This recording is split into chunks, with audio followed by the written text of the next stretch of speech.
बिस्मिल्लाहिर्रहमानिर्रहीम। अस्सलाम वालेकुम। कैसे हैं मेरे प्यारे प्यारे से फ्रेंड्स? इंशाअल्लाह ताला हमेशा की तरह ईमान के नूर से बिल्कुल रोशन होंगे। इस्तिखारा क्या है? जब भी ये लफ्ज़ सुनते हैं तो बहुत से सवालात हमारे जहनों में आते हैं, जैसे क्या है इस्तिखारा, इस्लाम में इस्तिखारे के लिए क्या हुक्म है, क्या वाकई इस्तिखारा अल्लाह से मशवरा या मदद मांगना है? चले आज मिलकर इस्लाम की रूह से इस्तिखारे को समझते हैं कि प्यारे आका सल्लल्लाहु अलैहि वसल्लम ने हमें इस्तिखारे के लिए क्या हुक्म दिया है और हमारे जहनों में उठने वाले हर सवाल का जवाब हम दीन इस्लाम से लेने की कोशिश करते हैं। जिंदगी के अहम मामलात मसलन सफर, निकाह, मुलाजमत, तिजारत, अमवार वगैरह में इस्तिखारा कर लिया कीजिए। इस्तिखारे के मायने खैर और भलाई तलब करना है। जिन अहम और जायज कामों के लिए आप पर खैर का पहलू वाज़ेह ना हो, इनमें इस्तिखारे का जरूर एहतमाम किया कीजिए और फिर जिस तरफ कल्ब का मैलान महसूस हो इसे अल्लाह की रजा समझकर इख्तियार कर लिया कीजिए। इस्तिखारे का तरीका कुछ इस तरीके से है कि जब भी कोई गैर मामूली काम दरपेश हो तो मकरूह और हराम औकात के अलावा जब चाहें 2 रकात नफिल अदा कीजिए और फिर इस्तिखारे की दुआ पढ़ लिया करें। हज़रत साद बिन अबी वक्कास रज़ी अल्लाह ताला अन्हु का बयान है कि नबी करीम सल्लल्लाहु अलैहि वसल्लम ने फरमाया, खुदा से इस्तिखारा करना औलाद आदम की सआदत है और अल्लाह की रजा पर राजी हो जाना औलाद आदम की सआदत है, और औलाद आदम की बदबख्ती ये है कि वो अल्लाह से इस्तिखारा ना करे और खुदा की रजा में खुश ना हो।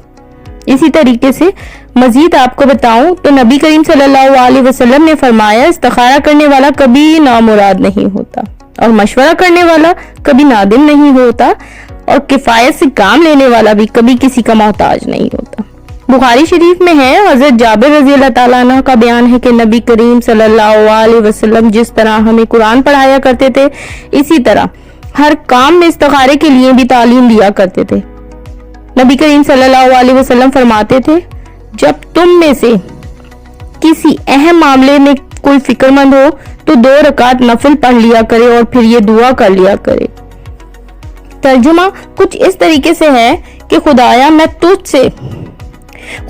तुझसे तेरे इल्म के वास्ते से खैर का तलबगार हूँ और तेरी कुदरत के जरिए तुझसे ही तेरे अजीम फजल का सवाल करता हूँ, इसलिए कि तू कुदरत वाला है, मुझे जरा कुदरत नहीं, तू इल्म वाला है, मुझे जरा इल्म नहीं, और तू गैब की सारी बातों को खूब जानता है। खुदाया अगर तेरे इल्म में ये काम मेरे लिए बेहतर है, मेरे दीन दुनिया के लिहाज से, मेरे अंजाम के लिहाज से, तो मेरे लिए इसे मुकद्दर फरमा दे और मेरे लिए इसको करने के लिए आसानी कर दे और मेरे लिए इसको मुबारक कर दे। और अगर तेरे इल्म में ये काम मेरे लिए बुरा है, मेरे दीन दुनिया के लिहाज से, अंजाम के लिहाज से, तो इस काम को मुझसे दूर रख और मुझे इससे बचा ले। मेरे लिए खैर और भलाई का मुकद्दर बना दे जहां कहीं भी हो और फिर मुझे इस पर राजी और यकसू फरमा दे। आमीन आमीन सुम्मा आमीन इंशाअल्लाह। मेरी ये छोटी सी काविश से बहुत से सवालात आपके जहनों से क्लियर कर दिए होंगे। आज का ये टॉपिक भी इंशाअल्लाह आप लोगों को पसंद आया होगा, तो सोचना कैसा जल्दी से मुझे कमेंट्स में बताइए। और न्यू फ्रेंड्स मुझसे जुड़ना चाहते हैं तो जल्दी से मेरे चैनल को सब्सक्राइब कर लें। इंशाअल्लाह बहुत जल्द आप सबसे दोबारा मुलाकात होगी। जज़ाकल्लाह। अल्लाह हाफिज।